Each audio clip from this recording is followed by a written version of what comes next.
ሰላም ጤና ይስጥልኝ የሲሎ ቲዩብ ቤተሰቦች እንደምቆይታችኋል። የዕለቱን ዜና ይዤላችሁ ቀርብ ያለውኝ ከዜናዎቹ ጋር ሐሰን ሁሴን ነኝ። አብራችሁን ቆዩ።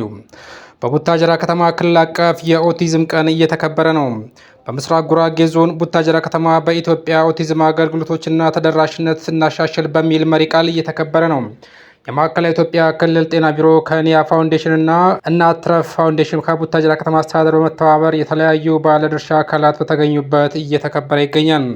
ኢትዮጵያ ቀድማ የጀመረችውና በሀገራችን ለ23ኛ በዓለም አቀፍ ደረጃ ደግሞ ለ17ኛ ጊዜ እንዲሁም በክልላችን ለሁለተኛ ጊዜ የሚከበረው ዓለም አቀፍ የኦቲዝም ቀን በከተማዋ የእግር ጉዞ ማድረግ የግንዛቤ ማስጨበጫ ስነስርዓት ተካሂዷል።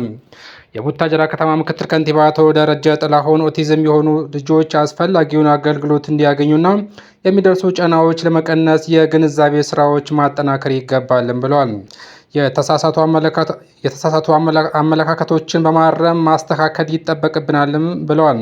የማዕከላዊ ኢትዮጵያ ክልል ጤና ቢሮ የሕክምና አገልግሎት ዳይሬክቶሬት ዳይሬክተር ዶክተር ዳዊት ደረጀም የግንዛቤ ስራን መስራትና እውቀት ማሻሻል ወሳኝ ነው፣ ለማገዝና ለመረዳት አካባቢን ለመረዳት አስቻይ ነውም ብለዋል። የምስራቅ ጉራጌ ዞን ጤና መምሪያ ኃላፊ አቶ ሰለሞን ጉግሳ በበኩላቸው ከጊዜ ወደ ጊዜ ኦቲዝም ላይ እየተገኘ ያለውን ግንዛቤ እየሰፋ መሆኑን ጠቅሰው አጠናክሮ ማስቀጠል ይገባልም ብለዋል።